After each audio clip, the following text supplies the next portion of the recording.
va changer ton amour pour moi. Aucune tempête ne m'arrêtera. Au milieu des vents, je reconnais le son de ta voix m'appeler à toi. Tu traverserais les mers si je me noyais. Rien ne t'empêchera de me protéger. Car Dieu nous a tellement aimés qu'il a donné son Fils unique, afin que quiconque croit en lui ne périsse point, mais qu'il ait la vie éternelle. Voici la démonstration de l'amour de Dieu à notre égard. Nous qui étions autrefois perdus, loin de Dieu, ayant perdu tous les privilèges célestes, le Seigneur nous redonne ses avantages à travers son Fils qui nous a envoyé mourir à la croix de Golgotha. Que tu le veuilles ou non, que tu crois ou non, il n'y a aucun autre nom sur la terre par lequel les gens puissent être sauvés que ce nom Jésus-Christ. Ce nom, aujourd'hui que les gens cherchent à diffamer, à mépriser, ne peut jamais s'effacer. Si les gens le pouvaient, ils l'auraient déjà fait. Ils ont essayé d'éteindre la Bible, mais jusqu'à aujourd'hui, la Bible est le livre le plus lu au monde. Alors, qu'est-ce que tu attends pour croire réellement en ta foi? Je dirais ça comme ça. Pour croire que tu n'as pas fait le mauvais choix. C'est avec ces paroles que je te dis bonjour.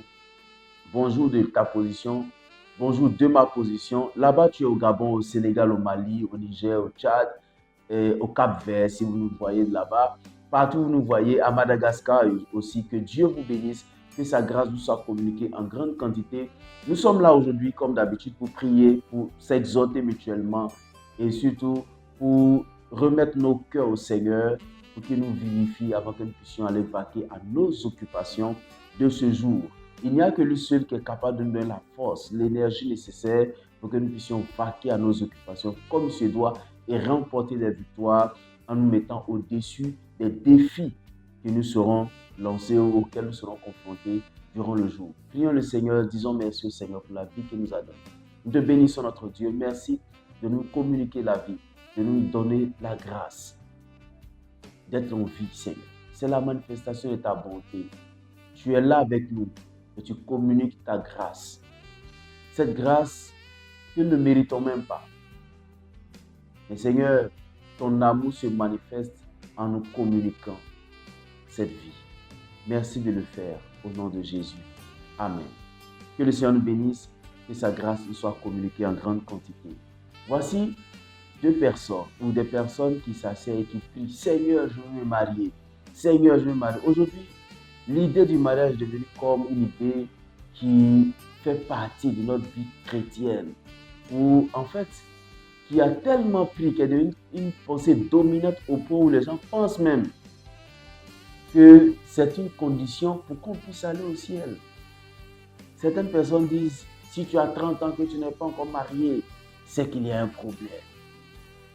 Mais nous devons nous poser beaucoup de questions. Est-ce que tout le monde est-il appelé à se marier? Est-ce que le mariage est-il vraiment une bénédiction pour la vie de toutes les personnes qui y entrent? Pourquoi on crie au mariage et après on crie au divorce? Autant de questions auxquelles nous devons répondre. Mais nous n'avons pas le temps de répondre à toutes ces questions. Je veux juste exhorter certains frères qui sont en couple aujourd'hui à aller au-delà de ce qu'ils peuvent voir, qui peut sembler détruire leur engouement, leur élan, leur premier élan à l'égard de leur partenaire. Vous savez, les gens, nous avons différentes étapes que nous traversons dans une relation. La première étape, c'est l'étape de la rencontre. L'étape de la rencontre où nous disons de belles paroles. Nous disons de très belles paroles. Et c'est bon de dire de belles paroles. Vous savez, les femmes aiment entendre, les hommes aiment voir. Et l'homme, quand il a vu une belle personne, une belle fille, avec tous les détails qui lui plaisent, il commence à dire de belles paroles. Et la Bible nous encourage à dire de belles paroles, d'autant plus que dans le Cantique des Cantiques, à partir du verset 4, voici ce qui est dit. Que tu es belle, mon ami, que tu es belle. Tes yeux sont comme des colombes derrière ton voile. Tes cheveux sont comme un troupeau de chèvres suspendus au flanc de la montagne de Galaad. Tes dents sont comme un troupeau de brebis tondues qui remontent de l'abreuvoir. Toutes portent des jumeaux, aucune d'elles n'est stérile. Tes lèvres sont comme un fil de cramoisi et ta bouche est charmante. Ta joue est comme une moitié de grenade derrière ton voile. Ton cou est comme la tour de David, bâti pour être un arsenal. 1000 boucliers y sont suspendus, tous les boucliers des héros. Tes deux seins sont comme des pharaons, comme les jumeaux d'une gazelle. Oui, qui pèsent au milieu des lits. C'est-à-dire, ce sont des paroles d'appréciation. Au point où on parle des saints. Aujourd'hui, quand on dit ces gens de paroles, oh, tu es trop charnel, tu n'es pas spirituel. Non, il nous faut dire de bonnes paroles et continuer à apprécier, à dire de bonnes paroles. Pourquoi? Parce que il va arriver un moment où la deuxième étape, la deuxième saison de notre vie sera la saison de la découverte. Vous savez, quand nous sommes encore, comme on le dit dans notre jargon chrétien, en cheminement, chacun est chez lui, on se rencontre juste pour manger, pour papoter un peu, enfin, pour causer, pour discuter un peu, et puis chacun rentre chez lui. On n'a pas le temps de voir les défauts des gens, on n'a pas le temps de voir les manques, ce qui ne va pas et tout. On a toujours envie d'apprécier ce qu'on voit, les mensurations, la qualité, le sourire et tout ça. Ce sont les choses qui doivent y rester. Parce que la deuxième étape de notre vie, qui est la découverte, on a le temps d'observer ce qui ne va pas, ce que nous on croyait voir, qu'on n'a pas encore vu. Vous savez, souvent, on juge celui qui est en face de nous en fonction de nos attentes.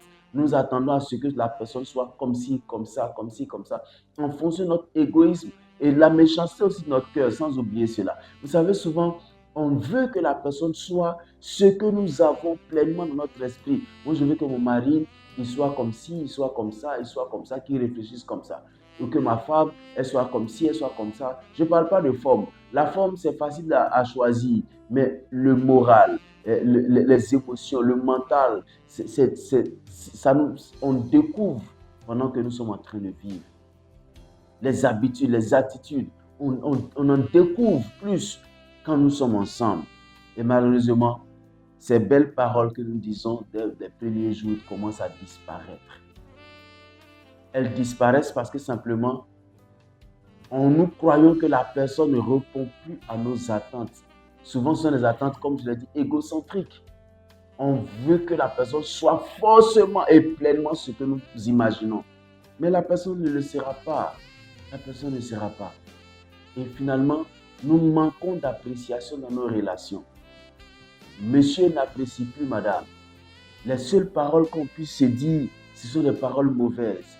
On ne dit plus que tes lèvres sont ceci, que ta bouche est ceci, que tes dents sont belles. On n'apprécie plus. Et malheureusement, quand s'ajoutent des conflits qui ne finissent jamais, il y a des couples qui ne sont plus heureux parce que les conflits ne finissent jamais. Et les conflits, ils ont transformé quelquefois en crise, ont détruit les élans. Et du coup, il n'y a plus d'appréciation. Et les couples souffrent. Et malheureusement aussi, il y a certains qui ont tellement entendu qu'apprécier jusqu'à un certain niveau, c'est charnel. On se prive d'apprécier. Ici, quand la Bible parle de tes seins, si la Bible a parlé de ça, c'est-à-dire qu'on peut le dire. Regarde, ma femme, ou même mon épouse, tes seins sont jolis. Tu as de belles cuisses, tu as de jolis pieds, tu as de belles lèvres, tu as de belles dents. Ça, c'est aussi dans la Bible, c'est prévu dans la Bible. Ce qui n'est pas biblique, c'est ce qui n'est pas écrit. Pourtant, nous l'avons dit ici, ton cou. On dit tes deux seins sont comme des pharaons, comme les jumeaux d'une gazelle. On peut dire, il y a des choses que nous pouvons dire. Qu'est-ce que je vais dire ce matin? Je vais dire que vous ne devez pas laisser vos conflits, les amertumes, les frustrations, vous empêcher d'être la belle personne que vous étiez. Et vous empêcher de voir la belle personne que votre partenaire, votre ami était quand vous la rencontriez, quand vous le rencontrez. Que ces frustrations ne vous empêchent pas d'apprécier la beauté de la personne que vous avez en face de vous. Parce que nous n'avons qu'une seule vie, les frères. Ne plongeons pas après dans ces regrets inutiles Ah, si je savais, je n'allais pas faire palabre avec elle, mais avec lui, quand la personne sera déjà morte. Vous savez, pour moi, je trouve qu'il y a tellement de comédies dans nos funérailles africains parce que des gens disent des choses qu'ils n'ont pas dit en présence, pendant la vie de la personne. Hein, pendant la vie de la personne. Une fois, je taquinais quelqu'un, je lui ai dit, dis-moi maintenant tout ce qui est bien dans ton cœur en ce qui me concerne. Parce que le jour où je meurs, si quelqu'un vient mentir sur moi, parce qu'il trouve que ce sera un mensonge, je lui me dis, ah, c'était une belle personne. Je vais me réveiller pour la gifler et puis je vais remourir. Enfin, pour dire que c'est quand nous sommes vivants que nous devons nous apprécier mutuellement. Nous ne devons pas laisser ces amertumes, ces crises, nous détruire notre capacité à nous apprécier. Des gens qui se sont dit oui à la mairie, qui ont célébré, qui ont fait manger des milliers de personnes à leur mariage, aujourd'hui ont du mal à s'adresser la parole, ont du mal à s'apprécier, ont du mal à voir la capacité, les qualités de l'un et de l'autre. Pourquoi? Pourquoi? Et surtout dans le milieu chrétien, où nous disons que nous avons le Saint-Esprit, nous disons que nous pardonnons. Vous savez, nous venons devant le Seigneur et nous demandons pardon à tout moment. Mais nous-mêmes avons du mal à pardonner, à lâcher prise sur les situations. Je t'encourage à lâcher prise. Lâche prise sur ces frustrations, sur ces amertumes, sur ces choses qui ont détruit ta vie et qui t'empêchent de voir le bien dans la vie de quelqu'un d'autre, de voir les qualités de l'autre, de voir tout ce qui est beau.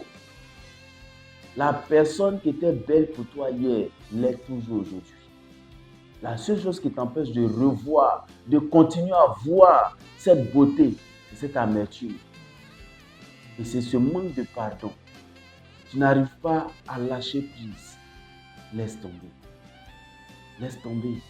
Cette personne qui était belle pour toi hier ne peut pas devenir pour toi un sorcier, une sorcière. Non. Mais tu t'es laissé trop emporter par l'élan de ton cœur. Tu t'es laissé trop emporter par ces frustrations. Je vous en prie. Vous qui me suivez, vous savez que je le dis toujours. La Bible dit que nous avons un cœur méchant, tortueux par-dessus tout. La personne qui t'a apprécié hier pourrait aujourd'hui ne plus t'apprécier. La personne qui t'a dit que je t'aime hier pourrait aujourd'hui ne plus te dire je t'aime. Qu'est-ce que tu vas faire? Tu vas rester là à bouder. Tu vas rester là à ne plus croire à ce que le Seigneur a mis en toi. Non. Il faut toujours continuer à aimer, à t'aimer toi-même et à aimer la personne que le Seigneur a mis à tes côtés. Ne laisse pas les amertumes te détruire. Ne laisse pas les amertumes t'empêcher de croire que la personne est toujours la meilleure et la belle personne qu'elle était quand tu la rencontrais. Il faut que tu comprennes que le Seigneur fait de belles choses. Et fait ces belles choses-là pour que toi, tu puisses continuer à être une bonne personne et pour que tu puisses continuer à voir les autres comme étant de belles personnes. Il faut que tu retiennes cette leçon.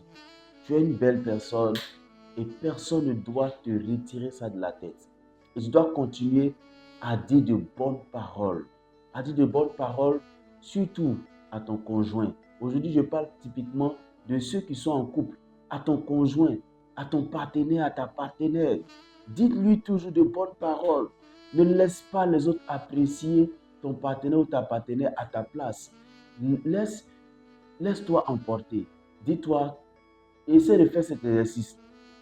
Il faut que tu te dises, même si nous avons eu des conflits, même si nous avons eu des problèmes, tu es toujours la plus belle personne que j'ai rencontrée sur la terre.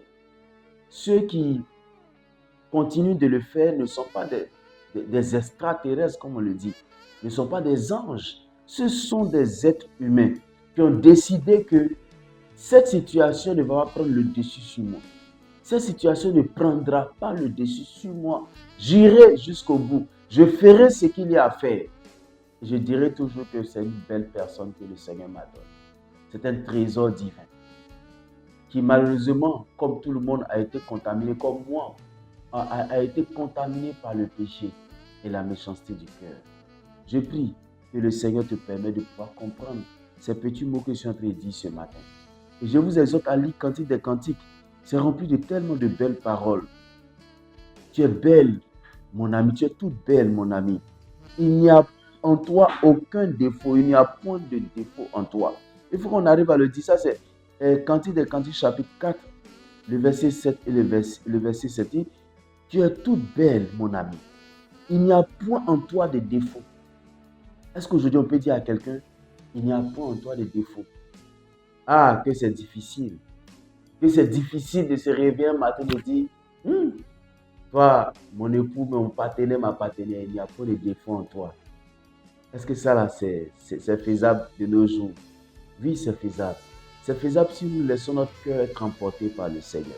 C'est faisable si nous laissons notre Dieu entrer dans notre cœur et nous apprendre à pardonner, nous apprendre à lâcher prise sur les situations, nous apprendre à ne pas faire des mauvaises situations qui sont produites entre nous, des choses qui régissent complètement notre existence.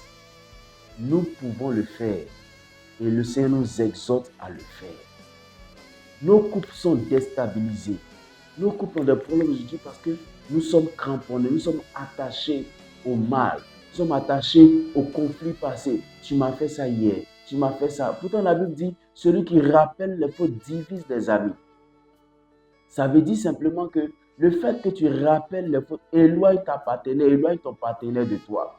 Tu es toujours en train de lui rappeler qu'il a mal fait. Tu es toujours en train de lui rappeler qu'il a eu un mauvais comportement. Oui, il a eu un mauvais comportement, mais tu en as eu aussi. Est-ce que tu aimerais qu'on te les rappelle à tout moment? Il est temps de revenir au Seigneur et de dire à Dieu, je veux continuer à m'apprécier et apprécier les autres. Et ça se fait. Je parle typiquement aujourd'hui des couples, et surtout des couples chrétiens. Nous sommes à l'église, nous sommes chrétiens, et nous avons du mal à nous apprécier. Seigneur, aide-nous, aide nos cœurs. Aide nos cœurs à se relever, Seigneur Dieu. Aujourd'hui, nous sommes focalisés que sur le mal. Nous sommes focalisés que sur ce qui ne va pas. Nous voulons notre Seigneur lever la tête et voir que la personne que nous avons appréciée hier est toujours là, la même. La personne à qui nous avons donné notre cœur hier est toujours la même. Le diable ne doit pas nous donner des raisons de croire que ces personnes ont changé. Seigneur, merci. Merci de bénir nos couples, nos foyers chrétiens qui traversent aujourd'hui des moments difficiles. Des couples pastoraux n'arrivent plus à s'apprécier, à s'aimer, parce qu'ils ne voient que leurs défauts, l'un et l'autre. Des couples simples, des couples chrétiens n'arrivent plus à s'apprécier, parce que la seule chose qui fleurit dans leur esprit, c'est le défaut de l'autre. Pourtant, quand il nous exhorte à dire que je ne vois en toi aucun défaut, nous devons, Seigneur, nous lever, éveiller notre esprit, afin que nous minimisons les défauts et nous puissions valoriser les qualités, les capacités de notre partenaire, de notre compte.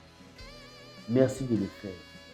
Je prie pour ces couples qui sont en difficulté, qui sont même sur le point de se séparer, parce qu'aujourd'hui, il n'y a que le mal qu'ils voient dans le cœur, dans la vie de l'un et de l'autre.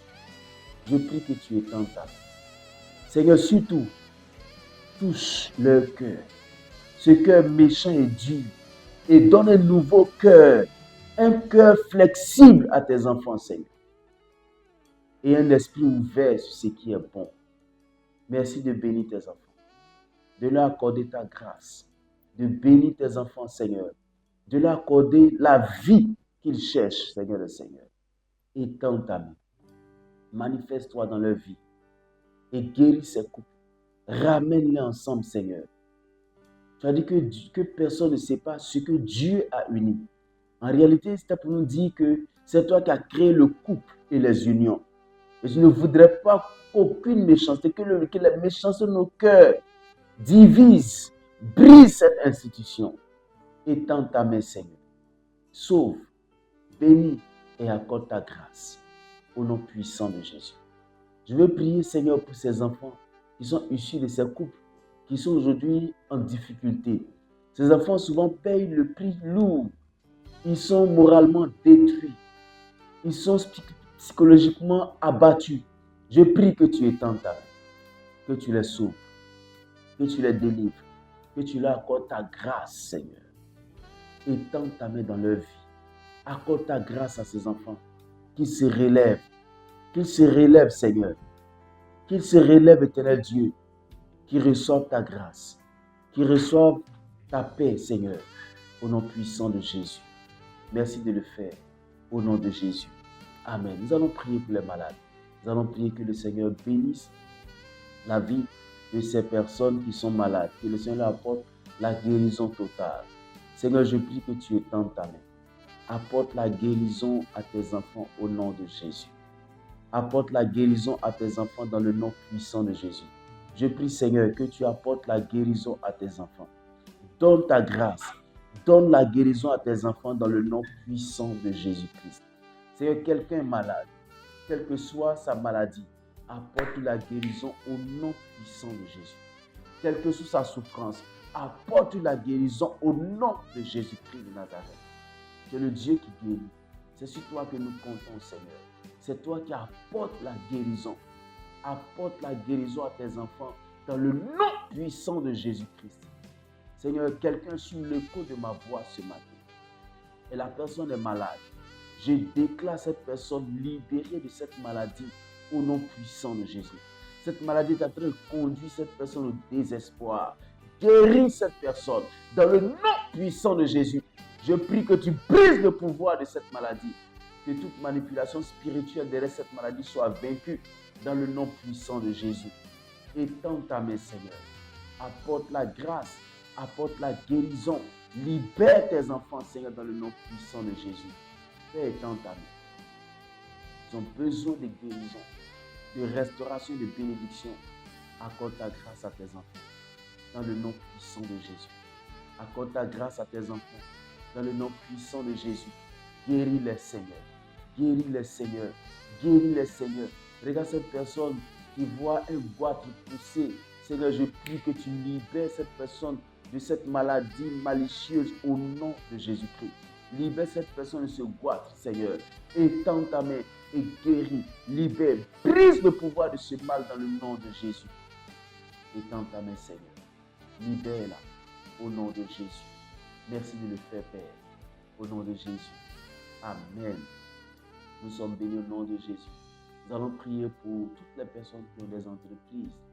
Nous allons prier que le Seigneur bénisse leurs entreprises, bénisse l'œuvre de leurs mains. Seigneur, étends ta main dans la vie de tes enfants. Bénis l'œuvre de leurs mains, Seigneur. C'est toi qui garantis la bénédiction de l'œuvre des mains de tes enfants. Seigneur, ils sont en train de travailler. Accorde-leur ta grâce. Bénis-les dans le nom de Jésus-Christ. Seigneur, ouvre-leur de nouvelles portes, de nouvelles opportunités, Seigneur. Et bénis-les, Papa. Accorde-leur ta grâce. Ou donne-leur des opportunités extraordinaires. Des opportunités extraordinaires.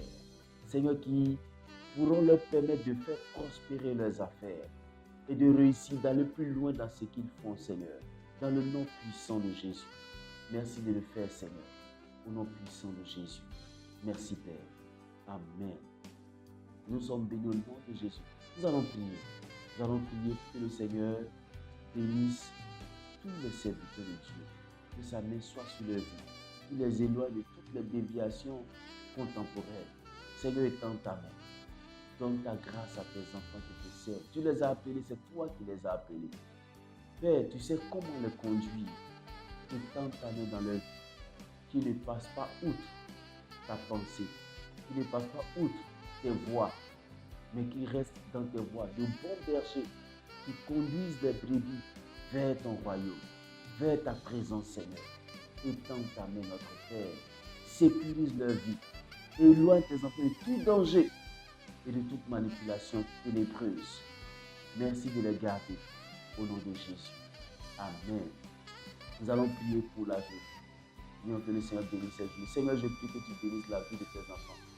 Bénis la journée de tes enfants dans le nom de Jésus. Je prie, Seigneur, que tu les accompagnes durant toute cette journée. Que ta grâce se manifeste dans la vie de tes enfants durant toute cette journée. Seigneur, pendant qu'ils sont en train de sortir, préserve tes enfants des accidents de circulation. Préserve tes enfants de tout ce qui est œuvre du diable. Préserve tes enfants de tout ce qui est intoxication alimentaire. et garde-les, Seigneur. Garde tes enfants. Donne-leur ta grâce. Délivre-les. Apporte-leur tes faveurs, Seigneur. Je prie notre Père que cette journée leur soit favorable. Qu'ils fassent mieux que ce qu'ils ont fait hier parce qu'ils sont sous ta conduite et sous, Seigneur, ta grâce. Merci de le faire. Amen. Que le Seigneur nous bénisse, que sa grâce nous soit communiquée en grande quantité. J'espère qu'on a passé un bon moment. J'essaie juste de dire à ceux qui sont en couple, à nos frères en Christ, de cesser de voir que le mal, mais qu'ils continuent à voir le bien qu'ils ont vu depuis le premier jour de leur rencontre. Qu'ils ne laissent pas le diable les emmener à penser à autre chose.